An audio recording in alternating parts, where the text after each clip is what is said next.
கர்த்தருக்கு ஸ்தோத்திரம். காலை மன்னா. வியக்கத்தக்க மனந்திரும்புதல்.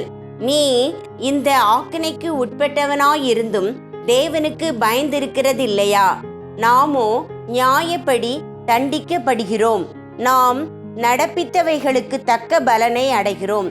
லூக்கா 23:40-41. இவை கர்த்தராகிய இயேசுவோடு கூட சிலுவையில் அறையப்பட்டிருந்த இரு கள்ளர்களில் மனந்திரும்பின கள்ளனின் வார்த்தைகளாகும். மத்தேயுவும் மார்க்குவும் தங்களுடைய சுவிசேஷங்களில் கொடுக்கும் விவரத்தின்படி கர்த்தராகிய இயேசுவோடு சிலுவையில் அறையப்பட்டிருந்த கள்ளர்கள் இருவரும் முதலாவது அவரை நிந்தித்தனர். ஆயினும் அதற்கு பின்னர் அவர்களில் ஒருவனான மனந்திரும்பின கள்ளனின் இருதயத்தில் இவ்வளவு குறிப்பிடத்தக்க மாற்றத்தை உண்டு பண்ணினது யாது என்பதை நாம் திட்டமாக அறியோம். ஒருவேளை அக்கள்ளர்களும் இங்கு நின்று கொண்டிருந்தவர்களும் இரட்சகரை நிந்தித்த போது அவரது முகத்தில் தென்பட்ட இரக்கமும் மன்னிப்பும் பரிவும் அம்மாற்றத்தை உண்டு பண்ணினதாயிருக்கலாம். ஒருவேளை அது நமது இரட்சகர் தமது இருதயத்தின் ஆழத்திலிருந்து, பிதாவே, இவர்களுக்கு மன்னியும், தாங்கள் செய்கிறது இன்னதென்று அறியாதிருக்கிறார்களே என சத்தமிட்டு உரைத்த போது உண்டானதாயிருக்கலாம். அது எதுவாயிருப்பினும் அந்த கள்ளனுடைய இருதயத்தில் பூரணமான மாற்றம் உண்டாயிற்று என்பது குறிப்பிடத்தக்கதாகும்.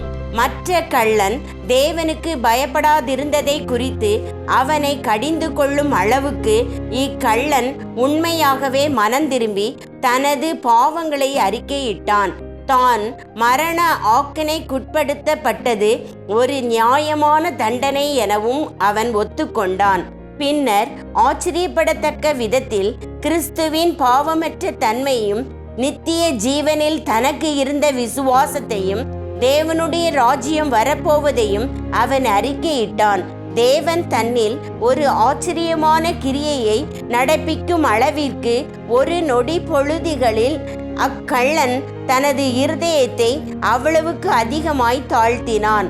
அநேகர் தங்கள் வாழ்நாளெல்லாம் கர்த்தராகிய இயேசுவை அறிந்தவர்களாயிருந்தாலும் இத்தகைய இருதய மாற்றப்பட்ட நிலையை அடைவதில்லை.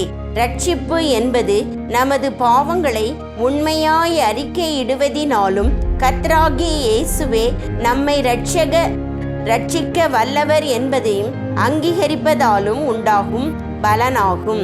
தேவனுக்கு பயந்து மெய் மனஸ்தாபத்துடன் தங்கள் பாவங்களை உண்மையாய் ஆழமாய் அறிக்கை செய்கிறவர்கள் அந்நாளில்தானே பரதீசை தங்கள் ஆத்துமாவில் அனுபவிப்பார்கள். அன்பான தேவ பிள்ளையே, உம்முடைய இருதயத்தில் பரதீசு ஆளுகை செய்யும் மட்டும் நீர் உமது சகல பாவங்களுக்காகவும் மனஸ்தாபப்பட்டு மனந்திரும்புவீராக. ஆமேன்.